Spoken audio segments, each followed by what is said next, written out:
정부가 일산 부동산 대책을 잘 세웠지만 서울만 살렸다.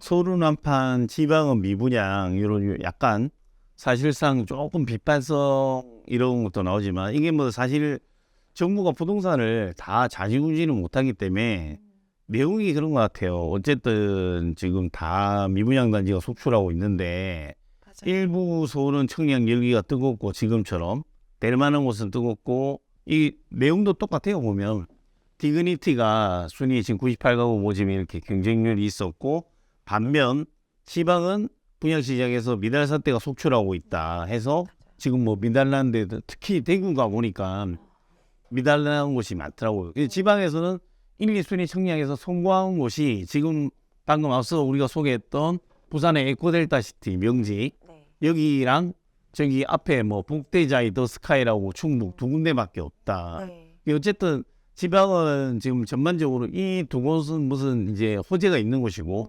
에코델타시티도 백화점 들어선다고 네. 했고 보니까 충북도 무슨 호재가 있는 것 같아요. 근데 나머지 뭐 대구나 이런 부분들 다 잘 안 되고 있다는 내용이죠. 예. 네, 그래서 사실 조금 이런 부분들 이 지적이 틀린 이야기는 아닙니다. 네. 지금 지방이 안 되고 있다. 맞습니다. 왜 위원님 왜 그럴까요? 전국에 지금 미분양이 7만 5천 가구 정도 있는데 네. 그 중에서 대구가 거의 10,000가구 이상 돼요. 네, 또 대구 경북을 합치면 거의 반 정도 되는데 절반이네요. 네, 그래서 지금 미분양이 이미 이렇게 많은 지역은 당연히 신규 분양이 돼도 또 네. 미분양이 날 수가 있고 이게 장기화되다 보면 악성 미분양으로 분류되는 중공업 미분양까지도 날 수 있는 상황이거든요. 네.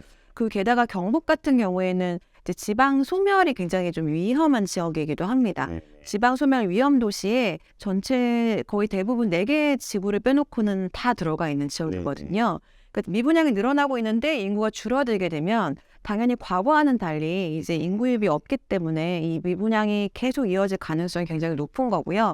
이 와중에 지금 개편된 청약시장이 물론 전체 부동산 시장을 살리기 위해서 어쩔 수 없었지만 상대적으로 지방에 있는 수요자들도 이제 수도권으로 진입할 수 하고 싶게 만드는 그런 좀 제도가 있다 보니까 지금 서울은 굉장히 이제 봄을 맞이하면서 정말 폭풍이 불고 있는데 지방 같은 경우에는 점점 더 어려워서 아직까지 겨울을 벗어나지 못하고 있는 그런 상황이 펼쳐지고 있었고요. 이게 그렇다고 해서 청약제도 완화된 거를 다시 강화하기보다는 네네. 예전에 이렇게 미분양이 좀 심각했던 때가 MB 정부 때였거든요. 그때도 전체적으로 완화를 하되 미분양이 좀 위험한 지역들은 더 큰 인센티브를 줬었어요. 뭐 예를 들어서 양도소득세를 5년 안에 매각하면은 뭐 완화를 아예 감면을 해준다거나 예, 취득세 같은 부분을 감면해주거나 이런 제도 세제나 대출에 있어서 조금 더 이제 메리트를 줬었는데 그런 식으로 좀 핀셋 완화 정책이 이제 청약시장에 필요하지 않나 네, 그렇게 판단이 됩니다. 맞습니다. 위원님 말대로 지금 서울은 뉴스에도 거래량이 늘고 지방을 감소한다 이 내용을 말씀드렸는데 특례 보금자리론도 마찬가지로 출시하자마자 서울에는 지금 수요가 집중되고 있는 반면에 부동산에 따르면 지방은 오히려 수요가 줄어들고 있다고 합니다. 보면 위원님 말씀하셨던 내용처럼 말 그대로 서울은 많다 보니까 이런 좀 뭐 대출도 늘어날 테고 하지만 지방은 위축돼 있다 보니까 뭐 대출도 없는 것 같습니다.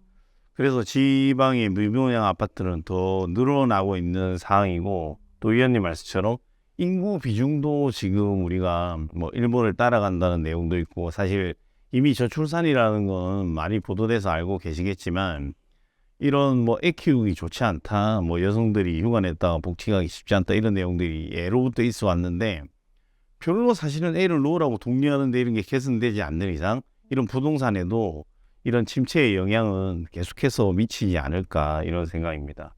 그래서 지금 뭐 뉴스 내용들도 보면 전국 미분양 물량들이 지금 뭐 가구 전체 83.7%를 차지할 정도로 전국 미분양 물량은 많이 늘어난 듯합니다.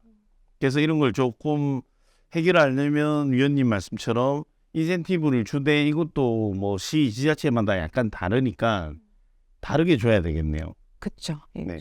위험한 지역에 좀 더 많이 혜택을 네네. 줘야 사실 이게 뭐 투자 투기 이런 거에 대한 반감이 당연히 좀 있을 수밖에 없긴 하지만 지금 인구가 제한적이고 인구의 반이 수도권에 몰려 있는 이상 이 수도권에 있는 인구들이 지방에 좀 부동산을 살 수 있게 되어야 네. 지방의 미분양을 해결할 수 있는 상황이 되잖아요. 네. 그래서 이게 뭐 투자 투기 이런 것보다도 네네. 지방의 좀 활성화를 위해서는 이런 네. 제도적인 게 뒷받침돼야지만 갈 수 있는 것 같아요. 네. 지금 전체 뭐 부동산 인프라 같은 게 당연히 수도권에 집중될 수밖에 없는 네. 상황에서 좀 이동을 시키려면 그만큼 당연히 혜택을 줘야 되는 거는 자명한 일이라고 맞습니다. 생각합니다. 자, 그러면 원희룡 장관이 전날 한 방송사하고 인터뷰를 하면서 이런 내용을 이야기했습니다. 집값이 바닥인가 하니까 바닥 밑에 지하도 있을 수 있다. 저희가 부동산 뭐 방송할 때도 이게 지하를 파고 들어간다는 이야기도 많이 했었는데, 원 장관이 왜 이런 이야기를 했나 이제 취지를 한번 살펴보겠습니다. 저도 이거 아침에 뉴스 보고 실시간으로 뽑아온 건데, 정부가 규제 완화 이후 집값 하락폭이 위축되면서 바닥론이 제기되고 있는 가운데 원 장관은 집값이 바닥이라고 하기에는 아직 너무 이르다. 바닥 밑에 지하도 있을 수 있다 해서 이렇게 밝혔습니다. 또 원 장관은 전세 사기 피해에 대해서도 강력 중요한 것은 물린 돈을 어떻게 회수할 수 있느냐. 근데 사실상 보니까 그 깡통 전세 뭐 주인공과 그 작당들이 뭐 죽음으로 발견된다든지 이런 일들이 있어서 해수도 쉽지 않은 것 같습니다. 이럴 때 또한은 경매를 할 때도 다른 채권단들이 우선순위가 안 돼 해수를 못하면 경매를 연장한다든지 경매 자금에 대한 대출을 해준다든지 해서 이분들이 구제할 수 있는 방안을 저희가 검토 중이라고 이렇게 이야기를 했습니다. 근데 이것도 제가 앞서 사실은 위원님도 경매도 별로 지금 우리가 이미 예측 방송할 때 올해 하반기나 내년까지 계속 더 많아질 것이라 해서 앞서 내가 대부 업체 사장님 모시고 대부 업체도 부도난다는 내용을 한번 방송을 드렸는데, 근데 위원님 말대로 관심 없어요. 사람들이. 왜? 집값이 떨어지고 있는데 굳이 지금 경매를 할 필요가 있나 이런 생각에 저희 방송에서 최고 시청률이 안 나왔더라고요. 보니까. 그래서 제가 이 관심이 없구나. 하지만 그래도 소개해드린 거는 저도 사실 대부업체가 망했다는 얘기를 한 번도 살면서 못 들어봤거든요. 그러게요. 네, 대부업체는 뭐 없는 돈도 받아내고 이렇게 생각을 하다가 대부업체도 망한다는 이야기를 듣고 지금 정말 뭐 이런 경기가 안 좋다 못해 네. 진짜 그런 분들에까지 영향을 미치는구나. 네. 왜냐하면 그 은행의 1순위 앞서 짧게 소개해드리면 1순위 채권을 회수했는데 그 채권을 회수하기 위해서 경매에 넘어온 집을 매각하려고 해도 안 팔린다는 거예요. 그런 물건을 그냥 불량 물건을 많이 한꺼번에 떠안게 되면 부도가 난다 이런 이야기를 하시더라고요. 그러네요. 이게 보면 당연히 이제 원 장관님 말씀대로 이 깡통 전세들이 앞서 제가 말한 대로 뭐 시대의 뭐 사기범 인천하고 뭐 저기 뭐 서울 강서구 일대하고 뭐 몇만 채를 가지고 있는 분이 보니까 본인이 실체는 없고 그 집을 매입한 뭐 여러 명 중에 두 분이 같은 빌라에서 뭐 돌아가시고 이런 내용들을 봤는데 그게 자살이다 사살이다 내용까지 나오지만 무튼 이런 것들 때문에 쉽사리 해결 안 되니까 원 장관이 고민하고 검토해 보겠다 이런 이야기를 한 것 같습니다. 위원님, 그러면 저희 미분양이 10년 내 최대 수준으로 건설업계까지도 지금 위험해서 앞서 뭐 PF 자금을 어떻게 뭐 은행들이 좀 지원을 해주는 방안을 검토하고 있다 하던데 뭐 앞으로 어떻게 보십니까? 바닥이다. PF 시장은 올해 이제 상반기에 본격화될 것 같아요. 이제 네네. 좀 위험할 수 있고요. 네네. 게다가 뭐 최근에 실리콘밸리 그 파산 사건 같은 경우를 봐도 이게 좀 부실한 것들을 네네. 대출을 해주게 네. 되면은 그렇게 될 수 있는 거잖아요. 네네네. 방금 또 말씀하신 것처럼. 네. 그래서 더더욱 올해 건설 경기 시장은 안 좋을 거는 이제 좀 당연한 얘기고, 네. 그리고 주택 시장이 최근에 살아나게 된 거는 다 동일한 조건 안에서 지금 정책 완화 그리고 네네. 금리 동결이었거든요. 네. 그래서 작년에 또 안 좋았던 이유는 반대로 정책과 금리가 둘 다 이게 변수였어요. 네. 근데 올해 상반기 들어서면서 두 개 다 상수로 전환이 되면서 사람들이 이제 합리적인 판단을 자기 상황 안에서 할 수 있게 된 건데, 지금은 정책은 뭐 이런 완화를 이렇게 유지하겠지만 반면에 금리가 다시 또 변수로 되고 있거든요. 아까 우리 초반부에 말한 것처럼 미국의 기준금리가 6%대까지도 올라갈 수 있다라고 또 발표를 하다 보니 한은도 당연히 금리를 올릴 수밖에 없게 되고. 저희는 뭐 계속 따라 올렸으니까. 네, 그렇죠. 네네. 네, 그렇게 되면 또 이자 부담이 높아져서 다시 관망세가 또 짙어질 수 있는 상황이라서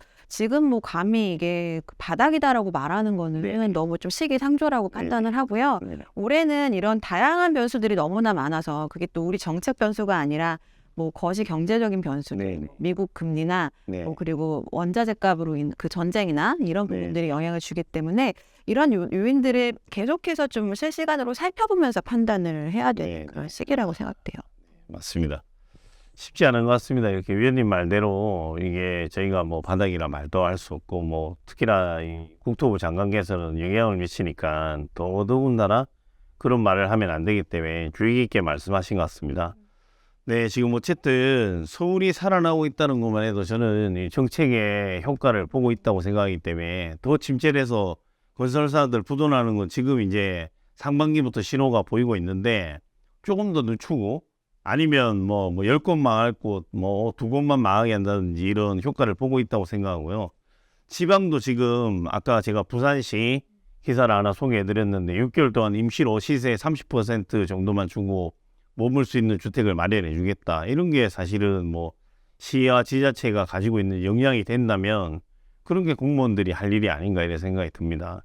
예, 나머지 지자체들도 지금 당장 일어난 깡통전세 사건 그리고 지금 정부는 뭐 앞으로 이제 건설사들 부도 날 거 막아야 된다든지 이런 부분들을 잘 연구해서 선순환되고 뭐 미국의 모의 사태처럼 대형 사태가 터지지 않게 잘 관리했으면 하는 바람입니다. 네, 저희 시청해주신 집하고 시청자 여러분 감사하고요. 지금 한절기 또 감기 조심하시기 바랍니다. 감사합니다.